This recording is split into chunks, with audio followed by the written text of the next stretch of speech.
हम बाइबल की 3 पुस्तकों का अध्ययन कर रहे हैं जिन्हें बुद्धि साहित्य कहा जाता है।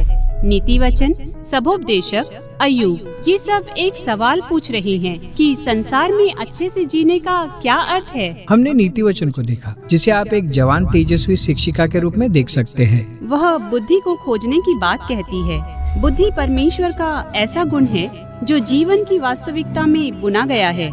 वह आशा करती है कि बुद्धि का उपयोग करके आप एक सफल जीवन बना सकते हैं। हाँ, और फिर हम आते हैं सबोपदेशक पर, जो एक तीखी जबान वाले अधेड़ उम्र के आलोचक के समान है। और वह कहता है, आप सोचते हैं कि बुद्धि से आपको सफलता मिलेगी, तो आप फिर से सोचिए, क्योंकि सूरज के नीचे यहाँ जीवन में सब कुछ व्यर्थ है। इस पुस्तक में उसने इस वाक्यांश का बहुत बार प्रयोग किया है। परंतु इस पुस्तक को समझने के लिए हमारे लिए यह जानना जरूरी है कि हम यहाँ 2 आवाजें सुन रहे हैं। पहला है शिक्षक, जिसे हम आलोचक कहते आए हैं। वह इस पुस्तक की प्रमुख आवाज है। लेकिन उससे हमारा परिचय एक अन्य व्यक्ति अर्थात लेखक कराता है। इसने ही आलोचक के शब्दों को इकट्ठा किया और फिर पुस्तक के अंत में सब बातों का सारांश निकालकर उसका निष्कर्ष प्रस्तुत किया। तो लेखक क्यों चाहता है कि हम आलोचक की सुने? वह संसार के प्रति आपके दृष्टिकोण को उलट पलट कर देना चाहता है, और वह आलोचक को अवसर देता है कि इस संसार में संबंधित 3 परेशान करने वाली बातों का अध्ययन करें। हम आपको बता देना चाहते हैं कि ये बहुत गंभीर विषय है। हाँ, तो सबसे पहले है समय का सफर। आलोचक कहता है कि एक पीढ़ी जाती है और दूसरी पीढ़ी आती है, पर पृथ्वी हमसे पहले थी और बाद में भी बनी रहेगी। बहुत समय पहले के लोगों को कोई याद नहीं रखता है, और जो आने वाले हैं वे भी उनके बाद आने वाली पीढ़ियों के द्वारा भुला दिए जाएंगे। तो इस वैश्विक स्तर पर आप और मैं छोटे से कण के समान हैं। तारे जन्म लेते हैं और फिर समाप्त होकर ग्रहों की परिक्रमा करने वाले नए तारों को बनाते हैं, और फिर वे ग्रह भी समय के साथ साथ बदलते हैं और अंत में भस्म हो जाते हैं। इस विशाल सृष्टि की पृष्ठभूमि में मेरा पूरा अस्तित्व समय काल में एक पलक झपकने के बराबर है। हाँ, और यह हमें आलोचक के दूसरे परेशान कर देने वाले विचार तक पहुंचाता है कि हम सब मरने वाले हैं। मनुष्यों और जानवरों का अंत एक समान है, अर्थात मृत्यु। सभी लोग धर्मी और दुष्ट, भले और बुरे, जो परमेश्वर को बलिदान चढ़ाते हैं और जो नहीं चढ़ाते, उन सबकी एक ही मंजिल होती है, इतना परिश्रम और इतना पागलपन, और फिर हम जाकर मरे हुओं में जा मिलते हैं। अरे यार, यह पुस्तक तो निराशजनक है। और ऐसी ही अंतिम बात है जो आलोचक को परेशान करती है, वह है जीवन का अनियमित स्वभाव। परंतु नीति वचन में जीवन अनियमित नहीं है।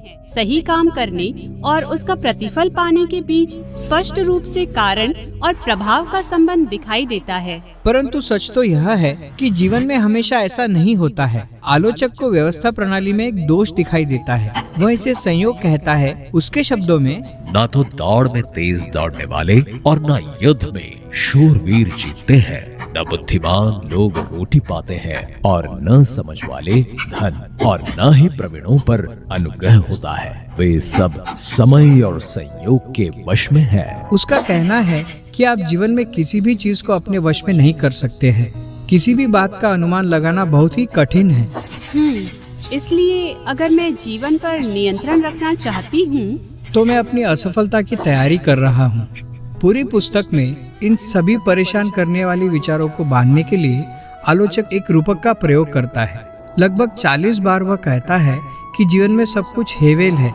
यह एक इब्रानी भाषा का शब्द है जिसका अर्थ धुआं या भाप है। धुएं के समान जीवन सुंदर और रहस्यमयी है। वह अपना एक आकार लेता है और जब तक आप कुछ समझ पाए वह एक नया आकार ले लेता है। हाँ, धुआं ठोस दिखाई तो देता है, पर जैसे ही आप उसे पकड़ने की कोशिश करते हैं वह आपके हाथों से फिसल कर निकल जाता है। और जब आप इसके बीच में फंस जाते हैं, जैसे कोहरे में, तो इसमें कुछ भी साफ साफ देख पाना असंभव है। हमारे बाइबल के आधुनिक अनुवादों ने इस रूपक को खो दिया है। वे हेवेल शब्द का अनुवाद अक्सर व्यर्थ के रूप में करते हैं। पर यदि आप ध्यान से पढ़े तो आलोचक यह नहीं कह रहा है कि जीवन अर्थहीन है, बल्कि यह कि उसका अर्थ कभी भी स्पष्ट नहीं है। धुएं के समान जीवन अस्पष्ट है, वह दिशाहीन और नियंत्रण से बाहर है। तो इन सब बातों का हम क्या करें? हैरानी की बात यह है कि आलोचक सबसे पहले नीति वचन के दृष्टिकोण को स्वीकार करता है। वह कहता है कि बुद्धि की बातें प्राप्त करना और परमेश्वर के भय में जीना बहुत अच्छी बात है। सच में? मेरा मतलब है कि अभी अभी तो उसने कहा था कि यह सफलता की गारंटी नहीं है। पर वह जानता है कि ऐसा करना सही है। दूसरी बात जिसे वह बार बार दोहराता है वह यह है कि जब आप अपने जीवन को वश में नहीं रख सकते तो कोशिश करना छोड़ दीजिए। खुले हाथों से चीजें पकड़ना सीखिए, क्योंकि आपका वश केवल एक ही चीज पर है और वह इस पल के प्रति आपका दृष्टिकोण है। वह कहता है चिंता छोड़िए और किसी दोस्त के साथ बातचीत का आनंद ले, या अपने चेहरे को धूप में सेके, या जिन लोगों से आप प्रेम रखते हैं उनके साथ अच्छा भोजन खाए। जीवन की सरल बातें।